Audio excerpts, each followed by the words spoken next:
And Penny, I'm going to guess that only the applicants want to speak tonight. Is that correct? Okay, and this one item. That is correct. That's the only communication I've had is from the applicant. Okay. So, and the applicant is in the room. And so I'm going to go ahead and turn this over to Chair, who would like to begin. This is the April 6, 2021 meeting of the City of Charleston Board of Zoning Appeals, Zoning. Present are Mr. Morrison, Mr. Judon, Ms. Grass, Ms. Richards, Ms. Vargas, Mr. Bennett, and Mr. Robinson. Present from the planning staff are Mr. Sheldon and Ms. Ashby. These proceedings are being recorded. We ask that those who speak identify themselves for the record. We'll conduct this meeting in usual fashion. We'll first receive information from city staff about the application and their recommendation. If the recommendation is favorable and no one objects to the application, usually the Board of Zoning Appeals treats the matter as being uncontested and passes it as a matter of course.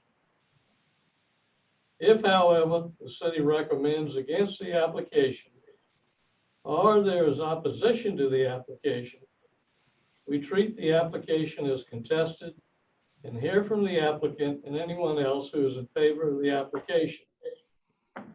Next, we hear from anyone opposed, followed by a short rebuttal from the applicant.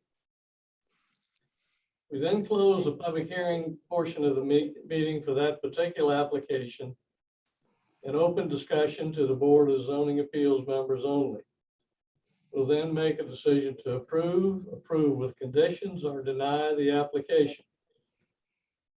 The Board of Zoning Appeals Zoning has the authority to do three things. First, to hear appeals to decisions of the zoning administrator. Second, grant special exceptions, a fact-finding function of the board. And third, to grant variances to the zoning ordinance if the application meets the hardship test outlined in section 54-924 of the ordinance. The board may deliberate and make a final decision on a matter by a majority vote of members present at the meeting and qualified to vote, provided that not less than a quorum is present and qualified to vote. However, an affirmative vote of 2/3 of the board members present and voting shall be required before a use variance may be granted. For a variance to be granted, the Board of Zoning Appeals must make the following findings: that there are extraordinary and exceptional conditions pertaining to the particular piece of property. B, these conditions do not generally apply to other property in the vicinity. C, because of these conditions, the application of the ordinance to the particular piece of property would effectively prohibit or unreasonably restrict the utilization of the property. And D, the authorization of a variance will not be of substantial detriment to adjacent property or to the public good, and the character of the district will not be harmed by the granting of the variance. We have two deferrals this evening. The first is 304 King Street. It's been deferred and will not be heard at this meeting. Second item is 48 Society Street. That also has been deferred and will not be heard.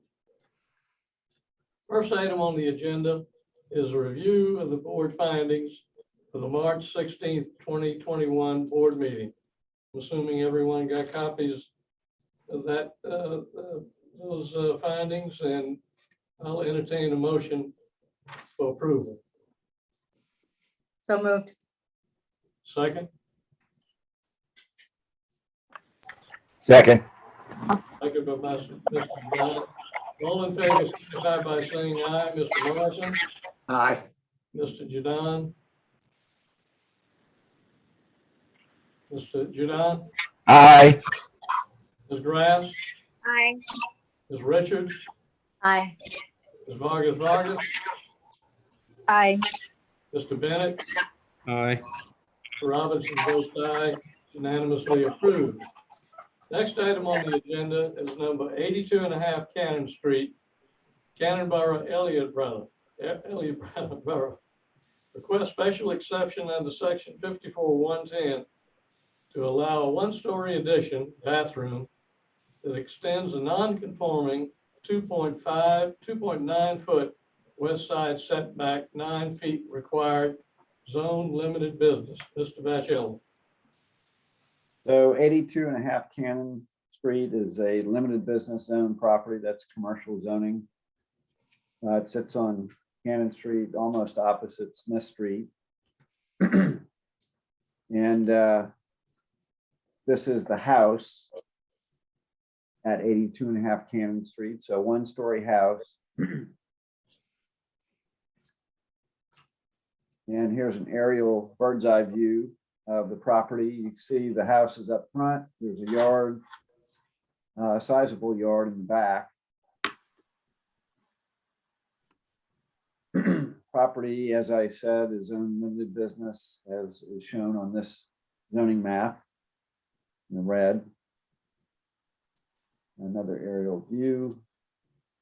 So the existing survey shows the existing building footprint, which extends back under halfway back on the lot. And then you have this large backyard. And the proposal is simply to add this small one-story addition back here. And let me see, I need to turn my laser pointer on. So it's this addition right here. The floor plans show the existing floor plan on top and the proposed floor plan with that small addition on the bottom.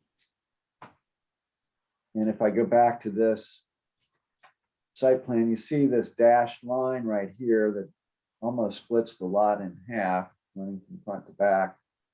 That dashed line is the 9-foot west side setback line that is required by the zoning of the property for this residential use.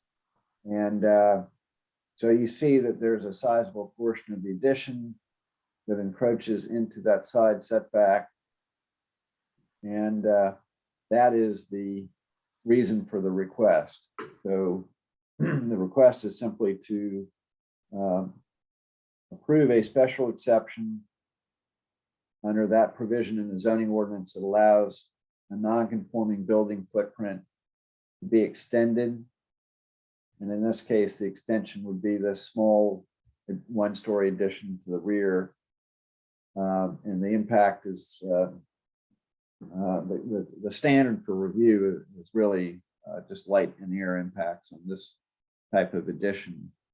And we don't feel that this will adversely affect the neighboring property being a one-story addition, small one-story addition. So we recommend approval, and we do have a letter of support from one resident of the neighborhood, Stephen Ramos, who writes that he is resident at 48 Bogart Street, and that he's been a member of the Cannonboro Elliott Borough Neighborhood Association for 8 years now. And he's voicing his support for this exception and feels that it meets the special exception test. So our recommendation is for approval. And I know the applicant is here if anyone has any questions, but not. The city recommends approval. Ms. Ashby, is there anyone present opposed to the application? No, Mr. Robinson. Ms. Allison moves for approval, seconded by Ms. Richards. All in favor signify by saying aye. Mr. Morrison? Aye. Mr. Judon? Aye. Ms. Grass? Aye. Ms. Richards? Aye. Ms. Vargas? Aye. Mr. Bennett? Aye. Mr. Robinson votes aye. The Motion is unanimously approved. Thank you very much. End of the meeting. A new record. I'm gonna call Lenny as soon as I get to my car. He never did it this fast. Outdone yourself again. Absolutely. Maybe I'll work myself another job. Oh. Thank Good you night. all.